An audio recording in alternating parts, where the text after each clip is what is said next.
Welcome friends. In our last session, we started discussions about different types of forecasting situations, which we are going to help with the predictive analytics. We discussed that how very simple type of exponential smoothing methods are used in the industry for getting our forecast. We discussed the case of simple exponential smoothing, where we saw that we are using a smoothing constant alpha for smoothing the fluctuations of our level. But we have seen in the characteristics that our data may have trend also, data may have seasonality also, and trend and seasonality may also have fluctuations. And therefore, in this particular session class, we are going to discuss that how we are going to smooth our trend fluctuations, seasonality fluctuations, and therefore, we have already covered simple exponential smoothing methods, and now we are going to discuss trend corrected exponential smoothing methods, which are also known as Holt method, and then trend and seasonality corrected methods, which are also known as Winters method. So, we will see the advanced version of analytics with more complications in our historic data. Now, as you remember, we explained you that this is how we have a simple case where no trend, no seasonality is presented, but actually the real data is moving like this in a zigzag manner. Similarly, trend is like this, you are having increasing trend, and increasing also you remember it is additive and it can be this way also, which is ratio or multiplicative.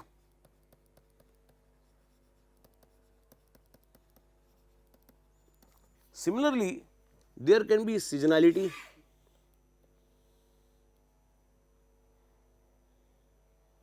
like this. Now, in the seasonality also there may be fluctuations. How can you see that? Like here the fluctuations are like this.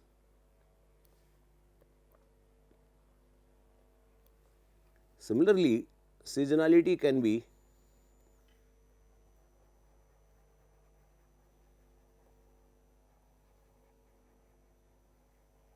like this.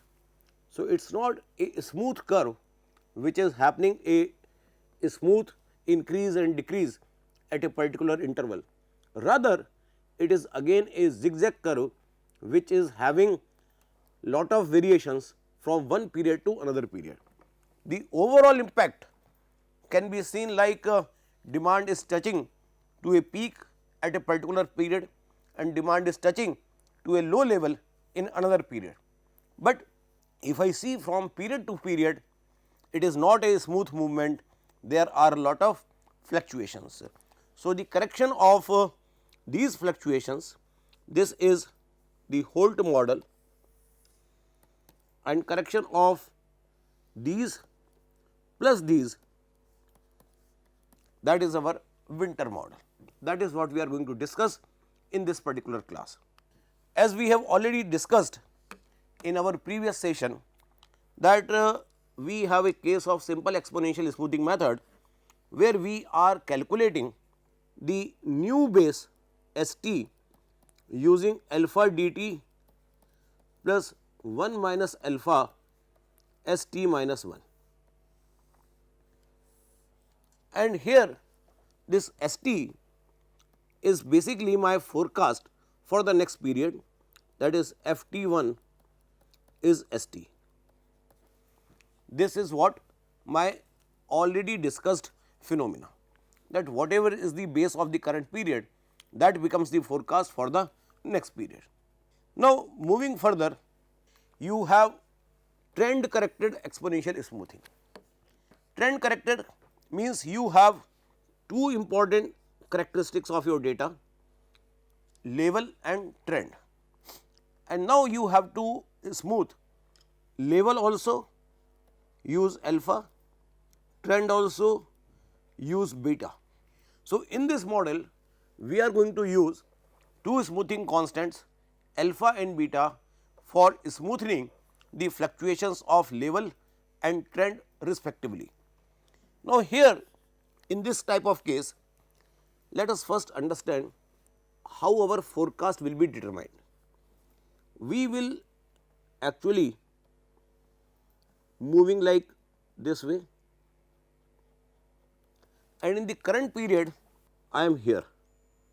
So, I will calculate the value of ST and value of TT for the current period, and this ST plus TT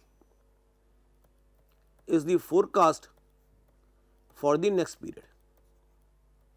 Here for the simplification I am writing S as L, because L is level and T stands for trend. So, current level and current trend, the sum of them is my forecast for the next period. So, to make it more clear, forecast for the month of July is basically the base of June plus trend of June. That is the formula you are getting, and then you can repeat the same formula for all the subsequent periods. So, as we are going ahead, now when I am in July, when I reach to July, I will calculate the base for July and trend for July, and that will give me the forecast for August. But sometime when I am in June only, I want to know the forecast for August also. I am not in July, but I want to forecast for August now. How can I do that? So, using this information, I will consider that the trend will remain constant. I will assume that the trend will remain constant, and that will give me forecast for August also as L June, and I will multiply, because August is 2 period ahead of June, July and then August.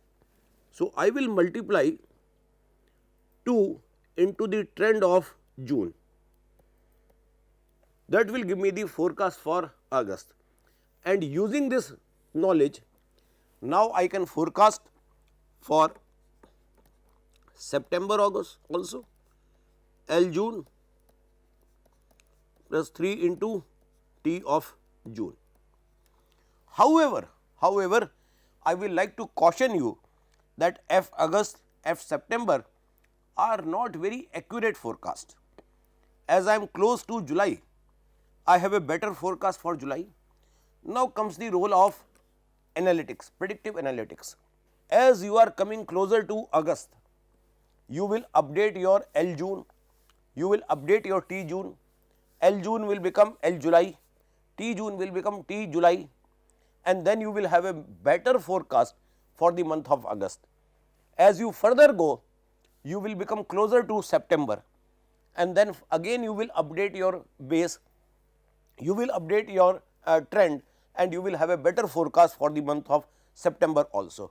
So, in this way, if I develop initial estimations, F August, F September, F October, all these are the initial estimations, and as I am going closer to these periods, these initial estimations can be continuously improved. So, you may start a rough planning,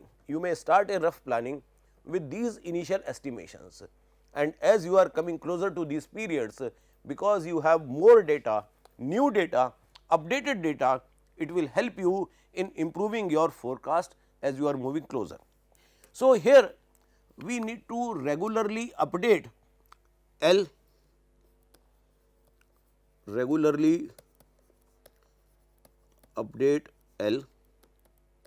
that is your base, and you have to regularly update T, that is your trend. So, you have to regularly update your base and trend, and that will give you your new forecast.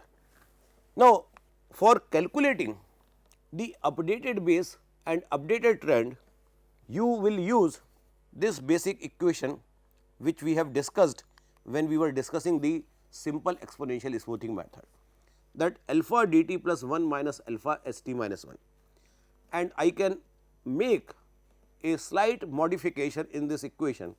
You can say that your parameter, let us say st, is alpha dt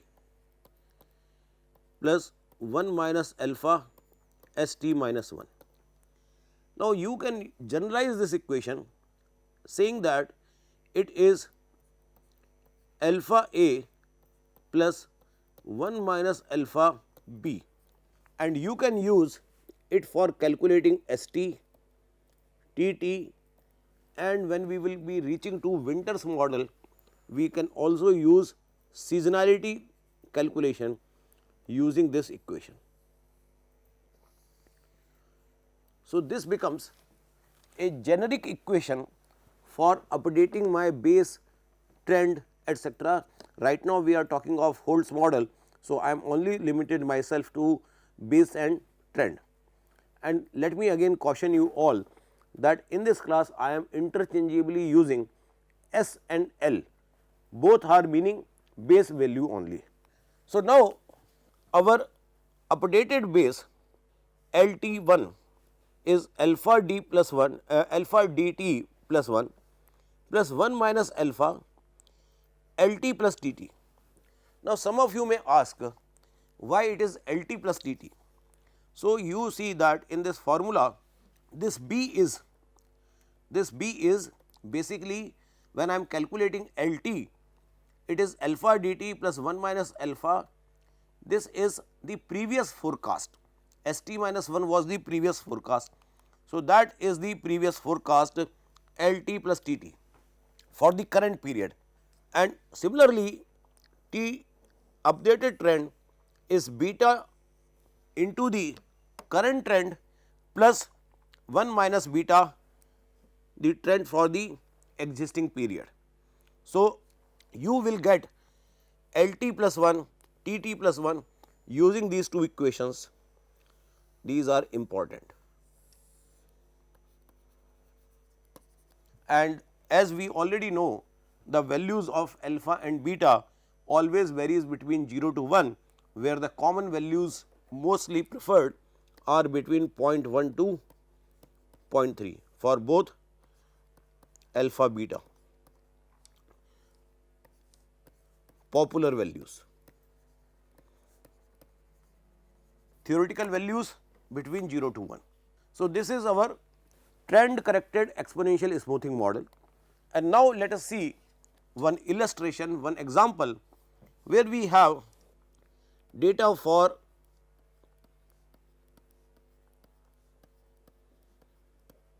some past 6 periods, which is given to us in this table,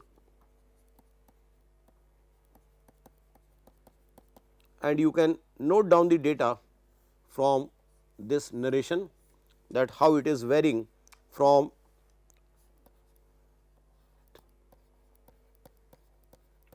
from 34 lakhs to 61 lakhs from 2019 to 2024. Here data has level and trend also, and alpha beta values are given to us 0.1, 0.2. Now, in this case we have to see that what is the forecast for 2025. Now, forecast for 2025, let us say that these are period 1, 2, 3, 4, 5, 6 and 25 will be 7. So, we want F7, and F7 will be, as we have already discussed, equals to L6 plus T6. F7 is L6 plus T6. Now, to start the solution, first we need to know L naught T naught. What is the initialization of this particular process? So, as we discussed in our last class, we can initialize by taking the average of all the L values. So, you can say that and that is also possible that we can make a kind of a regression equation between these initial estimations of let us say in this way. You can develop a regression equation between the periods and the corresponding demand in those periods, and with that the intercept on y axis is L naught and the slope of this regression line, that is your T naught. So, from our Excel calculations directly we can get the values of L naught and T naught, where L naught is coming 26 lakhs 4,842, while T naught is coming 5,48,247. And then this is a typo here for period number 2019. Now, the forecast will be simply F1, that is L naught plus T naught.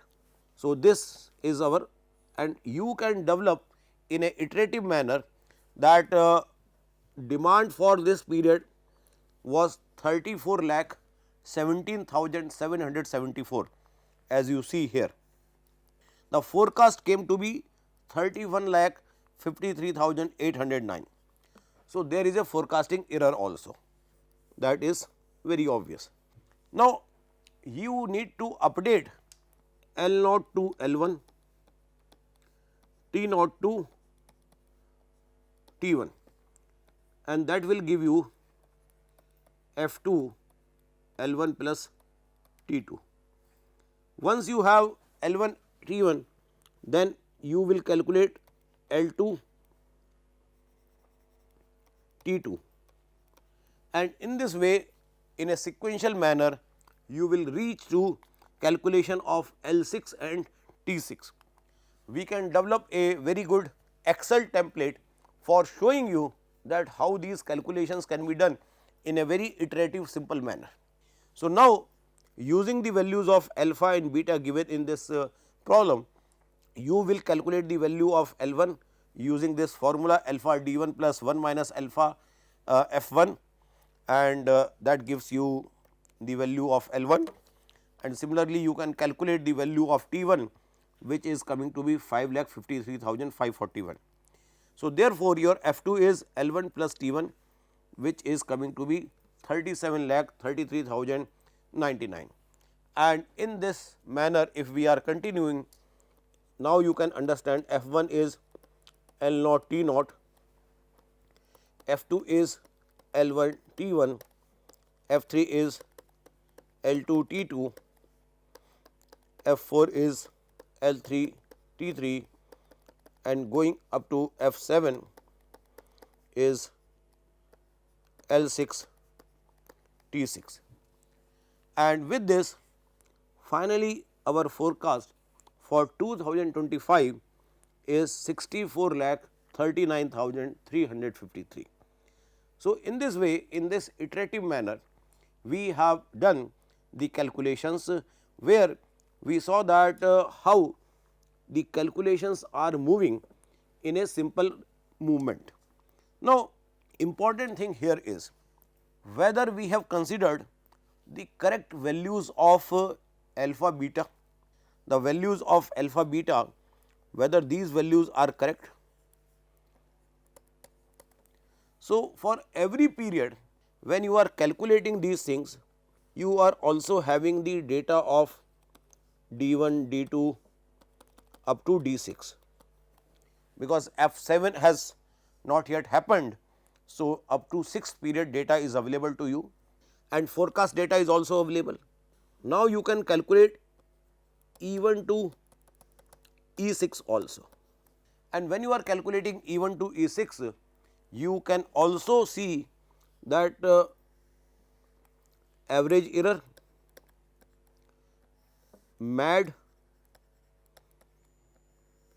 and then by calculating the MAD, you will see that what is the movement of alpha beta, because you can do this experiment with different combinations of alpha beta, and that different combination of alpha beta will help you to determine whether we are using the right values or the right set of values of alpha beta.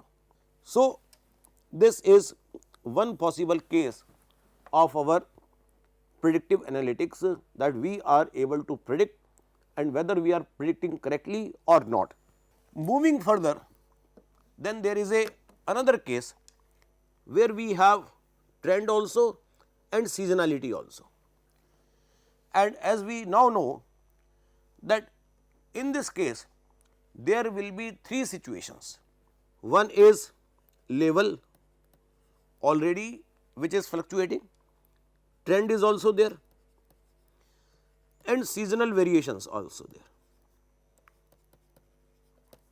So, in this case, in fact, situation becomes like this. You have,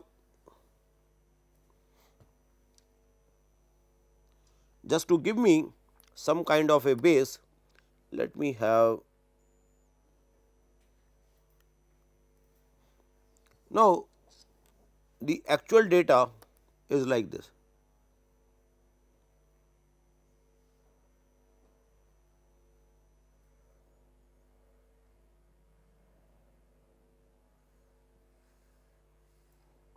So, now you can see that though it is the increasing direction of the data, but when you see these peaks,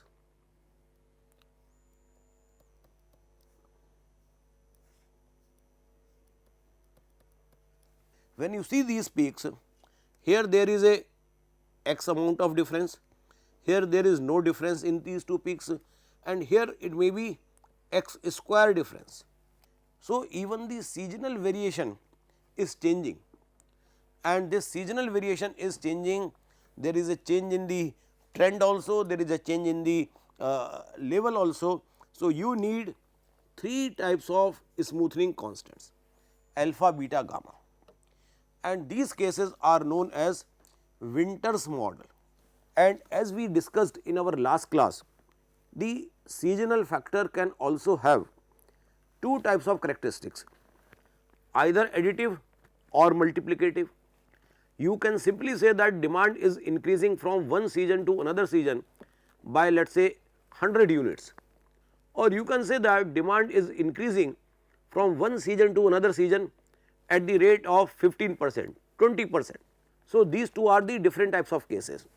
So, depending upon the type of cases, you may remember that we had two types of situations where forecast can be level plus trend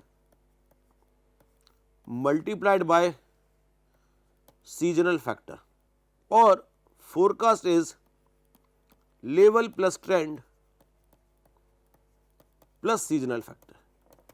So, it depends upon what type of data is there, and let me also tell you that just by seeing the data, for example, there is a set of data available on the slide, and this data is available for about 12 different periods. For now you see this demand data, it is almost impossible for anybody that to tell whether this data has additive seasonality or multiplicative seasonality. Here again the role of predictive analytics comes to understand the characteristics of the data, that what type of characteristics are there, and accordingly we will handle this data with appropriate model, appropriate decision model, so that you are getting more accurate predictions for your future forecast. So, with this we like to stop here, and we will take this discussion to our next session, where we will see that how these Winter models are discussed, and with the help of a practical case we will like to show you using the Excel tables that how the calculations proceed in a systematic manner. With this we come to end of this particular session. Thank you very much.